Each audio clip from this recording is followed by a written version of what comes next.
चंपाई सोरेन के इस्तीफे के बाद कोल्हान अचानक चर्चा में आ गया और बीजेपी ये दावा करने लगी कि चंपाई सोरेन का जिस तरीके से बदनामी की गई उससे कोल्हान साफ हो जाएगा। कोल्हान में कुल 14 विधानसभा सीटें हैं। कोल्हान का राजनीतिक समीकरण क्या है, हम उन तमाम 14 सीटों के बारे में बात करेंगे। वहाँ कौन मजबूत है, 2024 के विधानसभा चुनाव में किसका पलड़ा भारी होगा, हम तमाम जातीय समीकरण और इस सीट के कुछ इतिहास का भी जिक्र करेंगे।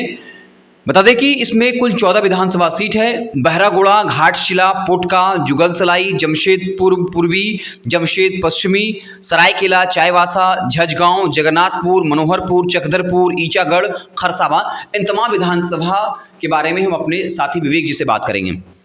विवेक जी, बताया जाए।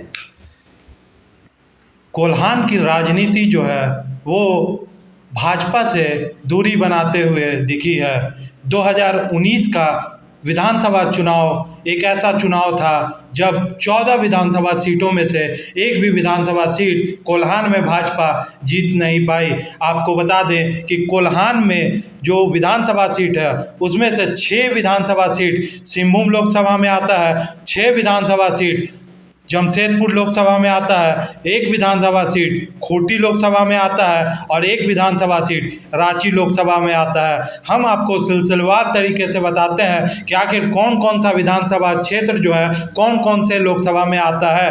आपको बता दें, चाईबासा, सरायकेला, चक्रधरपुर, मनोहरपुर, मझगांव, जगन्नाथपुर, ये वो विधानसभा की सीटें हैं। 6 वैसी विधानसभा की सीटें हैं जो कि सिंहभूम लोकसभा क्षेत्र में आते हैं। इसी के साथ जमशेदपुर पूर्वी, जमशेदपुर पश्चिमी, बहरागोड़ा, पोटका, जुगलसलाई और घाटशिला, ये 6 ऐसी विधानसभा की सीटें हैं जो कि जमशेदपुर लोकसभा में आती है। इसी के साथ खरसावां एकमात्र ऐसी विधानसभा की सीट है जो कि खूंटी लोकसभा में आती है और ईचागढ़ एक ऐसी विधानसभा की सीट है जो कि रांची लोकसभा में आती है। आपको बता दें, 14 विधानसभा सीटों में से 10 विधानसभा सीट जो है वो एसटी रिजर्व, आदिवासियों के लिए रिजर्व सीट है। इसी के साथ साथ एक विधानसभा सीट जुगलसलाई जो है वो एससी सीट है। और इसी के साथ आपको बता दें बाकी सभी सीटें जनरल सीटें हैं। भाजपा की जो चुनौती है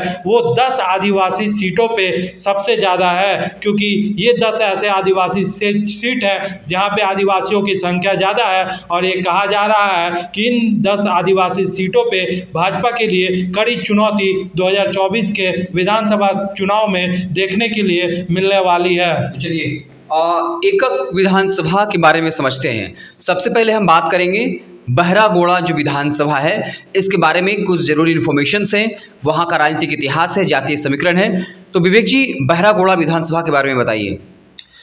बहरागोड़ा विधानसभा में 2019 के विधानसभा चुनाव में जेएमएम के समीर मोहंती ने भाजपा के कुणाल सारंगी को हराया था, वो भी दोगुने वोटों से। आपको बता दें कि समीर मोहंती को 1,06,000 वोट मिले थे और कुणाल सारंगी को 45,000 वोट मिले थे। आपको बता दें, कुणाल सारंगी पहले जेएमएम में थे और हेमंत सोरेन के करीबी माने जाते हैं। 2019 विधानसभा चुनाव के ठीक पहले कुणाल सारंगी भाजपा में शामिल हो गए थे। इसके बाद आपको बता दें, कुणाल सारंगी चुनाव हारने के बाद उनको भाजपा ने प्रवक्ता बनाया प्रदेश टीम का। और अभी कुछ समय पहले ये खबरें आई है कि कुणाल सारंगी ने भाजपा से इस्तीफा दे दिया। पहले उन्होंने प्रवक्ता का पद छोड़ा, उसके बाद अब उन्होंने इस्तीफा दे दिया। तो अब देखने वाली बात है कि कुणाल सारंगी 2024 के विधानसभा चुनाव में किसके तरफ जाते हैं, किस पार्टी को ज्वाइन करते हैं। आपको ये भी बता दें, 2014 में दिनेशानंद गोस्वामी को विधायक के चुनाव में हराकर जेएमएम के विधायक बने थे कुणाल सारंगी। पिछले 3 चुनावों में भाजपा के प्रत्याशी लगातार हारते आ रहे हैं इस सीट से। आपको बता दें कि ये सीट जो है वो जमशेदपुर लोकसभा में आती है और और आपको ये भी बता दें कि यहाँ पे 41% आदिवासियों की संख्या बताई जाती है। आपको बता दें कि कुल संख्या जो आदिवासियों की यहाँ बताई जाती है वो 94,000 की संख्या बताई जाती है और मुस्लिमों की भी 5% संख्या इस क्षेत्र में बताई जाती है। अगला विधानसभा है घाटशिला। उसके बारे में जातीय समीकरण क्या है, उसका राजनीतिक इतिहास क्या रहा है, वो थोड़ा बता दें। देखिए, घाटशिला सीट जो है वो एसटी रिजर्व सीट है। कांग्रेस के टिकट पर लगातार 2 बार प्रदीप बालमुचु वहां से विधायक रहे हैं। इसी के साथ आपको ये भी बता दें 2009 और 2019 में जेएमएम के रामदास सोरेन ठीक ठाक अंतर से चुनाव वहां से जीते हैं। भाजपा ने 2014 में ये सीट जीती थी, लेकिन 2019 में भाजपा इस सीट पर हार गई थी। आपको बता दें कि आदिवासी वोटरों की संख्या 48% से अधिक है इस सीट पे और मुस्लिम भी 9% है इस सीट पे। भाजपा के लिए ये सीट जीतना मुश्किल है, क्योंकि पिछले 3 विधानसभा में से लगातार भाजपा अपना प्रत्याशी बदलते आ रही है, फिर भी भाजपा को इस सीट पर सक्सेस नहीं मिल रहा है। अगला विधानसभा जो है वो पोटका है, जो कोल्हान क्षेत्र में आता है। पोटका का राजनीतिक इतिहास क्या है, जातीय समीकरण क्या है। देखिए, पोटका विधानसभा सीट जो है वो आदिवासियों के लिए रिजर्व सीट है। यह भाजपा और झामुमो जेएमएम में जो है वो यहाँ पे कड़ी टक्कर होती है। आपको बता दें 2019 में जेएमएम के संजीव सरदार ने भाजपा के उम्मीदवार को 50,000 के दोगुने आंकड़े के अंतर से जो है वो यहाँ से हराया था। यहाँ पे आदिवासी वोटरों की संख्या 52% है और 2009-2014 में यहाँ से भाजपा चुनाव जीती थी, लेकिन बदलते हुए समीकरण के अनुसार भाजपा के लिए ये सीट भी जीतना मुश्किल बताया जा रहा है। चलिए, अगला विधानसभा है जुगलसलाई। इसका समीकरण क्या कहता है। देखिए, जुगलसलाई एकमात्र ऐसा विधानसभा है कोल्हान क्षेत्र का जो कि एससी रिजर्व सीट है। आपको बता दें कि यहाँ से लगातार भाजपा का दबदबा रहा है, लेकिन 2019 के विधानसभा चुनाव में पहली बार जेएमएम ने भाजपा को इस सीट पर हराया है। जमशेद पूर्वी। देखिए, जमशेदपुर पूर्वी एक ऐसा सीट है जो कि चर्चाओं में रहता है, क्योंकि यहाँ से पूर्व मुख्यमंत्री रघुवर दास का सीट यहाँ रहा है और पूर्व मुख्यमंत्री रघुवर दास यहाँ से विधायक रहते आए हैं सन 2000 से ही। आपको बता दें कि लेकिन सिटिंग सीएम होने के बावजूद इस सीट पर सरयू राय से रघुवर दास हार गए थे और रघुवर दास से हारने के बाद आपको पता है कि झारखंड में क्या हुआ। झारखंड में भाजपा का बुरा हाल हो गया। जमशेदपुर पश्चिमी सीट जो है यहाँ से कांग्रेस के बन्ना गुप्ता जीतकर मंत्री बने हैं। सरयू राय यहाँ से जीते थे, लेकिन उन्होंने ये सीट छोड़ दिया और ये सीट जो है वो भाजपा और कांग्रेस के पाले में रहती थी। लेकिन आपको बता दें कि सरयू राय के भाजपा छोड़ने के बाद भाजपा के लिए ये सीट जो है वो जीतना मुश्किल लग रहा है। आपको बता दें कि लेकिन भाजपा को इस सीट पर मेहनत करना चाहिए, तो ये सीट भाजपा निकाल सकती है, क्योंकि भाजपा और कांग्रेस दोनों का दबदबा इस सीट पर रहा है। आपको बता दें 2019 में भाजपा के देवेंद्र नाथ सिंह भाजपा के जो है वो 22,000 मतों से बन्ना गुप्ता से चुनाव हार गए थे। सरायकेला। देखिए, सरायकेला एक ऐसी सीट है जहां से वर्तमान में जो मुख्यमंत्री थे जिनको बदलकर हेमंत सोरेन 3.0 की सरकार बनी, चंपई सोरेन, ये सीट चंपई सोरेन की सीट रही है।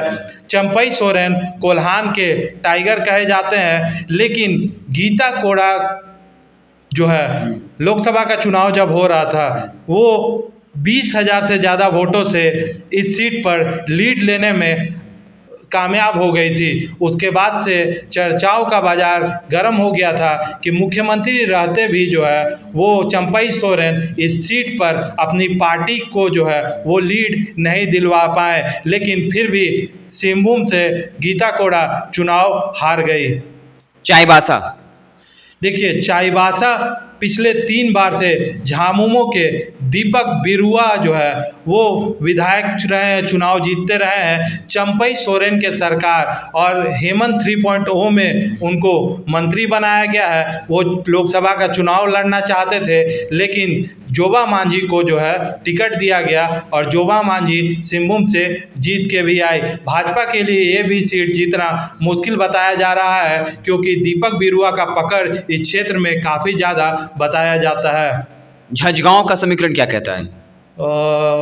मझगांव है, माफ करिएगा, मझगांव जी। मझगांव में 2 बार जेएमएम और 2 बार भाजपा चुनाव जीती है। जेएमएम के विधायक का अंतर बहुत बड़ा रहा है। नीरल पूर्ति ने चुनाव जो जीता वो 67,000 वोट लाए थे। आपको बता दें कि बीजेपी के भूपेंद्र को मात्र 20,000 वोट मिले थे 2019 के विधानसभा चुनाव में। जगन्नाथपुर एक ऐसी सीट है जहां पे मधु कोड़ा फैमिली का प्रभाव बताया जाता है। केवल 2000 में यहां से भाजपा जीती थी, लेकिन 2019 में भाजपा और जेवीएम दोनों चुनाव लड़ी थी। जेवीएम को 20,000 वोट मिले थे, बीजेपी को 16,000 वोट मिले थे और कांग्रेस को 32,000 वोट मिले थे। कांग्रेस के सोनाराम सिंकू जो मधु कोड़ा के करीबी बताए जाते हैं वो चुनाव जीत गए थे। इतने कम वोट लाके भी वो चुनाव जीत गए थे। इस सीट पर भाजपा को फायदा मिल सकता है 2024 के विधानसभा चुनाव में, क्योंकि कहा जा रहा है कि यहाँ से भाजपा गीता कोड़ा को चुनाव में उतार सकती है और ये सीट मधु कोड़ा की पारंपरिक सीट मानी जाती है। तो इस सीट पे जो है वो भाजपा को फायदा मिलते हुए दिख रहा है। मनोहरपुर सीट से जोबा मांझी जो कि अब लोकसभा पहुंच चुकी है, सिंहभूम लोकसभा सीट से 2 बार विधायक रही है। आपको बता दें कि जोबा मांझी के बेटे को टिकट देने की बातें सामने आ रही है, तो जोबा मांझी का प्रभाव इस क्षेत्र में बताया जाता है। अब देखने वाली बात है कि अगर जोबा मांझी के बेटे को टिकट मिलती है तो जोबा मांझी का प्रभाव इस क्षेत्र में है, तो जोबा मांझी के बेटे चुनाव में जीत सकते हैं। भाजपा को इस सीट पे मेहनत करने की जरूरत है। चक्रधरपुर का समीकरण क्या कहता है? देखिए, चक्रधरपुर एक ऐसी सीट है, लक्ष्मण गिलुआ जो कि भाजपा के प्रदेश अध्यक्ष भी हुआ करते थे। जब तक लक्ष्मण गिलुआ थे भाजपा के लिए ये सीट मजबूत बताई जाती थी, लेकिन लक्ष्मण गिलुआ के निधन के बाद ये सीट पे जो है वो भाजपा कमज़ोर हुई है। 2019 के विधानसभा चुनाव में लक्ष्मण गिलुआ ठीक ठाक अंतर से जेएमएम के सुखराम उरांव से चुनाव हार गए थे। ईचागढ़ जो विधानसभा सीट है वो रांची लोकसभा में आती है। भाजपा और जेएमएम के बीच में इस सीट पर कड़ी टक्कर रहती है। जेएमएम से सविता महतो अभी विधायक है। बीजेपी और आसू जो है वो 2019 में अलग अलग चुनाव लड़ी थी और यही एक कारण बताया गया था कि सविता महतो इस सीट पर चुनाव जीत गई थी। खरसावा विधानसभा सीट खूंटी लोकसभा सीट के अंतर्गत आती है। यहाँ ये सीट जो है वो अर्जुन मुंडा की सीट बताई जाती थी, लेकिन अर्जुन मुंडा भी जो है वो यहाँ से चुनाव हार चुके हैं। 2 बार से जेएमएम के दशरथ गगरई यहाँ से विधायक है और यहाँ से जो है एक बार 12,000 मतों से और एक बार 25,000 मतों से जो है वो चुनाव जीते हैं। तो कोल्हान की 14 सीटें अचानक चर्चा में तब आई जब चंपाई सोरेन का इस्तीफा हुआ। बीजेपी ने आरोप लगाया कि चंपाई सोरेन को अपमानित किया गया, कोल्हान की जनता इसे माफ़ नहीं करेगी और फिर चर्चा शुरू हुआ। तो हमने जो 14 सीटें हैं उसका समीकरण क्या है, वहाँ से कौन प्रत्याशी जीते हैं, हाँ कुछ विश्लेषण है कोल्हान क्षेत्र के बारे में। आपको बता दें कि कोल्हान में भाजपा के एक भी विधायक नहीं है 2019 के चुनाव विधानसभा चुनाव के नतीजे के अनुसार। लेकिन आपको बता दें कि अभी का जो समीकरण निकल के सामने आ रहा है, 2-3 ऐसे विधानसभा क्षेत्र हैं जहां पे भाजपा के लिए अनुकूल परिस्थितियां बताई जा रही है। अन्य सीटों पे भाजपा को कड़ी मेहनत करने के लिए ज़रूरत है। आपको बता दें कि कोल्हान का क्षेत्र जो है वो हो बहुल क्षेत्र है। गीता कोड़ा भी उसी समाज से आती है और कोल्हान में अर्जुन मुंडा का भी प्रभाव बताया जाता है और पूर्व मुख्यमंत्री रघुवर दास का भी प्रभाव बताया जाता है। आपको बता दें 28 में से 10 आदिवासी सीटें हैं यहाँ पे, और यहाँ पे जो आदिवासी वोटर है वो काफ़ी ज़्यादा प्रभावी माने जाते हैं। चलिए, आपको हमारा विश्लेषण कैसा लगा, हमारी बातचीत कैसी लगी, कमेंट बॉक्स में ज़रूर बताइएगा। बहुत बहुत धन्यवाद।